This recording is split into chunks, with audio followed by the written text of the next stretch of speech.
সন্ধ্যাবেলায় সাগরদিঘির পাড় এসেছি। দেখো সাগরদিঘির দৃশ্যটা কি সুন্দর লাগছে। এই যেটা ধরো, এই যে এটা গ্লাসটা ভালো করে ধরবা। হ্যাঁ, দিয়ে তো ধরো। এটা খাবে তুমি? এটা খাবে?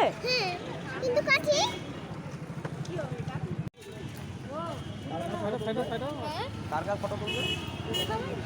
আইসক্রিম খেয়ে নিচ্ছে। এটা খেয়ে মন ভরলো না, তাই আরেকটা কিনতে দোকানে পাঠিয়েছি আরেকটা নিয়ে আসার জন্য। এই যে আরেকটা নিয়ে নিলাম, কর্নেটো।